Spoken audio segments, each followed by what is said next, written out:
The one and only Botticelli.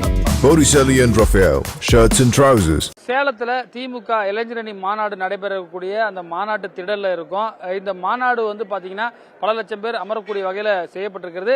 இதுக்கு இந்த மாநாடுடைய special என்ன, அதாவது வந்து இதற்கான பந்தல் எப்படி அமைக்கப்பட்டது? ஏன்னா வந்து பெத்தநாயகம் பக்கத்தில் வந்து ஒரு கிராமத்தில் வந்து அமைச்சிருக்காங்க. இந்த மாதிரியான ஒரு 3 மாதத்துக்கு முன்னாடி இந்த மாதிரி ஒரு இடமே கிடையாது. இது எப்படி மாற்றிருக்காங்க அப்படின்றதுக்காக பந்தல் சிவா இவரை பொறுத்தவரை பார்த்தீங்கன்னா இவர் வந்து 2010 நடைபெற்ற இந்த உலக செம்மொழி மாநாடு, கோவையில் நடைபெற்ற மாநாடு, அதுக்கப்புறமா திமுக நடத்திய மாநில மாநாடு என அனைத்து மாநாடுகளுக்கும் இவர் தான் இந்த பந்தல் அமைத்து கொடுக்கக்கூடியவர். அவர் நம்மிடம் இருக்கார். சார், இந்த வேலைகள் எவ்வளவு நாள் நடந்தது, எவ்வளவு பேர் அமர்ற மாதிரி இது பண்ணிருக்கீங்க சார்? வணக்கம் சார். முதல்ல புதிய தலைமை தொலைக்காட்சியினுடைய தெரியும் நன்றி. இது ஒன்றும் இல்லை சார், இந்த மாநாடு வந்து 3 மாதம் திட்டமிட்டேன் சார். 3 மாதம் திட்டமிட்டு இதை அண்ணன் தளபதியாருடைய அனுமதியோடு இளைஞரணி செயலாளர் அவர்கள் அந்த திட்டத்தை எடுத்து இப்படியெல்லாம் மாநாடு செய்யணும் வந்து முதன்மை செயலாளர் நேரிட்ட சொன்னாங்க.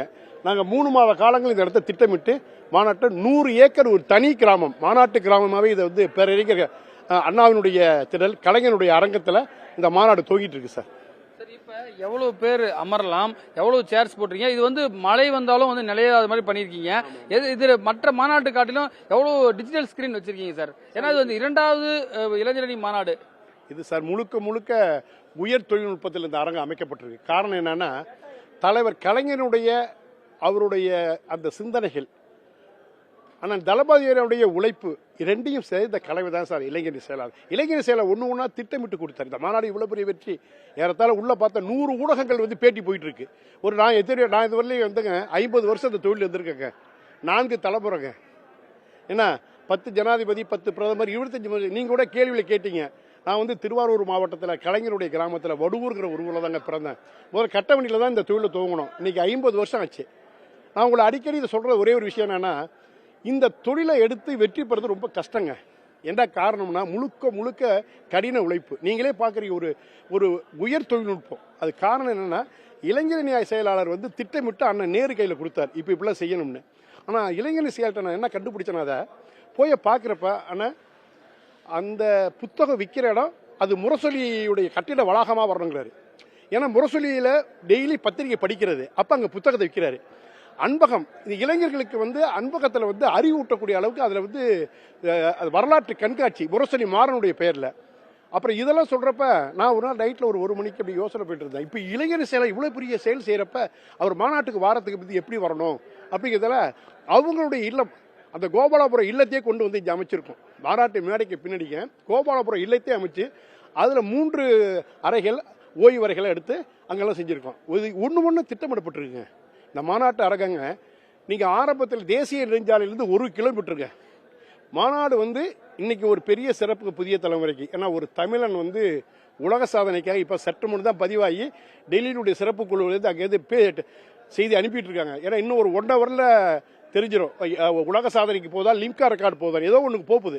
ஏன்னா ஒரே இடத்துல 9 லட்சம் சதுரடி, உங்களுக்கு தெரியும் 9 லட்சம் சதுரடிக்கு ஹரியானாவிலேருந்து புது கார்பெட், சூரத்திலேருந்து துணிகள், முதல்னு உலக தொழில்நுட்பத்தில் ஜெர்மன்லேருந்து கொண்டுட்டு வந்து 140 அடி அகலம், 1400 அடி அகலம். இதெல்லாம் எங்கே அப்படி பார்த்தீங்கன்னா டெல்லியெலாம் பார்த்தீங்கன்னா பந்தல் போடுவாங்க, ஆனால் சீலிங் கட்ட மாட்டாங்க. நீங்களே பார்த்துருப்பேன். ஏன் செய்கிறோம்னா, இளைஞரணி செயலாளர் நடத்துகிற மாநாடு என்னன்னா ரொம்ப சிறப்பாக இருக்குன்னு சொல்லிட்டு போயிருக்காரு. அவர் ஒவ்வொரு திட்டத்தையும் சொல்கிறாரு, இப்படி பண்ணுங்கண்ணா, அப்படி பண்ணுங்கண்ணா. அதை நான் அப்போ தாங்க நினச்சி பார்த்தேன்.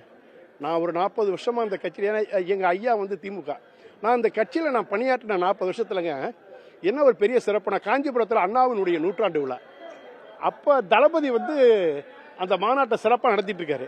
நான் தலைவரை சந்தித்து அழைச்சிட்டு போனார். தலைவர்கிட்ட நான் சொன்னேன், இப்படியே வந்தால் தலைவர் உள்ளே வருவார். ஏன்னா அப்போல்லாம் திருவாரூரில் அந்த பனைமரத்து ஓலையில் தான் முகப்பு போடுவோம். அப்போ நான் தலைவர்கிட்ட சொன்னேன், இதில் வந்துப்பா பனை ஓலையில் முகப்பு போட போகிறேன். அப்போ சொன்னார் தலைவர், ஏன் பனை ஓலையில் போடாதையா, நீ பனை ஓலையில் போட்டுறாதையா, பனை ஓலையில் போடாரு. அப்போ எல்லாம் ஆர்காட்டம் எல்லாரும் சிரிச்சாங்க. எனக்கு அது புரியல அந்த நேரத்தில்.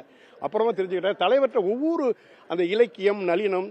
ஏன்னா ஒரு கூடுதலான உரிமைகள் என்னென்னா, நான் அவருடைய மாவட்டத்தில் பிறந்தேன். அந்த உரிமையில் தான் எனக்கு கொஞ்சம் அதிகமான ஒரு தந்தை மாதிரி அதை நான் என்னை நேசிப்பார். தளபதி எனக்கு செம்மொழி மாநாட்டில் எனக்கு தளபதி நிறைய சொல்லி கொடுத்தார். இன்னொரு அடுத்த சிறப்பு, இளைஞனுடைய முதல் மாநிலமான நான் தான் செஞ்சேன். திருநெல்வேலி அந்த தாமிரபரணி ஆற்றின் கரையில் ஓரத்தில். அது வந்து தளபதி திட்டமிட்டு கொடுத்தாரு. ஆனால் அந்த 2 பேருங்க கலைஞர்கிட்ட இருக்கிற அந்த பாசம், தளபதிக்கு இருக்கிற உழைப்பு எல்லாம் சேர்ந்து இளைஞர் சில பேர் சந்திக்கிறப்ப ஒன்று ஒன்றா சொல்கிறாருங்க. அவர் வெறும் எளிமையான மனிதரை பார்க்க. ஆனால் இன்றைக்கு இளைஞருக்கெல்லாம் அவர் ஒரு வழிகாட்டிங்க. அதை அப்படியே பார்த்தாங்கன்னா எதிர்காலத்தில் இளைஞரணி ஒரு பெரிய வளர்ச்சி அடிங்க. எல்இடி ஸ்கிரீன், ஏன்னா வந்து எல்லாருமே வந்து பார்க்க முடியாது. எத்தனை எல்இடி ஸ்கிரீன் வச்சிருக்கீங்க? வெளியில இருந்து பார்த்தாலும் தெரியுற மாதிரி பண்ணிருக்குமா? அவங்களுக்கான அந்த அடிப்படை வசதி இப்ப 100க்கும் மேற்பட்ட தொலைக்காட்சிகள், 100க்கும் மேற்பட்ட எல்இடிகள் நாங்கள் ஃபுல்லாக செட் பண்ணி வச்சிருக்கோம். 100க்கும் மேற்பட்ட எல்இடிகள், 1,50,000 நாற்காலிகள், 73 பாக்ஸ். இதோட பெரிய சிறப்புனா அந்த முகப்பு வந்து 5 தோரண வகைகளில் கொண்டு இருக்கு. அந்த முகப்பு அது வந்து பண்டைய காலத்தினுடைய பெரியார், அண்ணா, கலைஞர், தளபதியுடைய அந்த படங்கள் செதுக்கப்பட்டிருக்கு சிற்பமா. அது வந்து அமெரிக்காவில் தான் அந்த இது இருக்கு. அப்ரஹாம் லிங்கனுடைய இது அதை பார்க்கலாம் நீங்கள். அதே மாதிரி திட்டப்பட்டு அதுவும் தளபதி தான் சொன்னார். நாங்கள் இப்போ தளபதிகிட்ட போய் 5-6 படங்களை கொண்ட காட்டினோம். அப்போ தளபதி சொன்னார், அண்ணா நீங்கள் இதை செய்யுங்க அப்படி சொன்னார். ஏன் சொல்கிறேன்னா, ஒரு இடத்துலையும் வெற்றிகள் நடக்குதுன்னா அந்த இடத்துல இளைஞர் செயலருடைய செயல் திட்டமிட்டு கொடுக்கப்பட்டது. பேர் அமரலாம் சார். இந்த அரங்கத்தில் 1 லட்சம் கூட படாங்க. உள்ள வந்தோம், எந்த இடத்துல வெயில் படல, அந்த அளவுக்கு பண்ணிருக்கீங்க. எவ்வளவு பேர் அமரலாம் சார்? இதுல வந்து உள்ளுக்குள்ள 1,50,000 பேர் அமரலாங்க. வெளியே 1 லட்சம் பேர் நிக்கிற மாதிரி தயார். அதை விட என்னன்னாங்க, 3 லட்சம் பேர் சாப்பிட்றது மாதிரி உணவரங்கங்கள் ஒரே இடத்துலங்க. 9 லட்சம் சதுரடியில் அரங்கங்கள், 4 லட்சம் சதுரடியில் ஒரு உணவு கூடங்கள், அப்படிங்க பெரிய திட்டமிட்டிருக்காருங்க. மாநாடுனா நேரு, நேருனா மாநாடு. சொன்னது யாரு? கழகத் தலைவர் கலைஞர். சொன்னது யாரு? தளபதி. இப்ப அதே இதை இளைஞர் செயலாளர் சொல்ல போறாரு அன்னைக்கு. அந்த அளவுக்கு திட்டமிட்டு. ஆனா இன்னொரு விஷயம் என்னன்னா, ஒரு நாற்காலி போடுறதுலேருந்து ஒரு தொலைக்காட்சி பெட்டி வைக்கிறதுலேருந்து எல்லாமே இளைஞர் செயலாளர் சொல்றாரு. ஆனால் இப்படி வைங்கண்ணா அப்படி வைங்கன்னு சொல்றேன். ஏன்னா அவர்கிட்ட நான் வந்து கிட்ட போய் பார்க்குறப்ப அந்த எளிமை, அந்த ஒரு நேர்மை, ஒரு அன்பு பாசத்தை தெரியும் சார். இந்த மாநாட்டு திடல்ல பாத்தீங்கன்னா தெரியும், நம்மளுடைய ஒளிப்பதிவாளர் ஜோஸ் அவங்களுக்கு காட்சிப்படுத்துறாரு. இந்த முதலமைச்சர் அமரக்கூடிய பகுதியில் தான் நம்ம இருக்கோம். அந்த பின்னாடி கூட பாத்தீங்கன்னா எல்இடி ஸ்கிரீன்ல, பெரிய டிஜிட்டல் ஸ்கிரீன்ல வச்சு பல்வேறு விதமான அந்த படங்கள் வெளியே தெரியுற மாதிரி வச்சிருக்காங்க. இதுல வந்து நாளைக்கு வந்து பல்வேறு விஷுவல் காட்சிகள்லாம் வந்து ஒளிபரப்ப இருக்காங்க. இதுதான் இந்த மாநாட்டு திடலுக்கு கூடிய ஏற்பாடு. புதிய தலைமுறைக்காக ஒளிப்பதிவாளர் ஜோஸ்வாவுடன் ரமேஷ். பார்ட்டி வேர்னாலும் ஐ ப்ரிஃபர் போட்டிசலி. எங்க இருந்தாலும் நம்ம ஸ்டாரா தெரியணும் இல்லையா? வெரைட்டியான கலர்ஸ், நியூ டிசைன்ஸ், அதுக்கு மேல star look. The one and only Botticelli. Botticelli and Raphael, shirts and trousers. புதிய தலைமுறை சேனலை யூடியூப்ல சப்ஸ்கிரைப் பண்ணுங்க. புதிய தலைமுறை சோஷியல் மீடியா ஹேண்டில்ஸ் ஃபாலோ பண்ணுங்க. புதிய தலைமுறை ஆப்பை டவுன்லோட் பண்ணுங்க. டிஜிட்டல் தளங்களில் புதிய தலைமுறை எங்கேயும் எப்போதும்.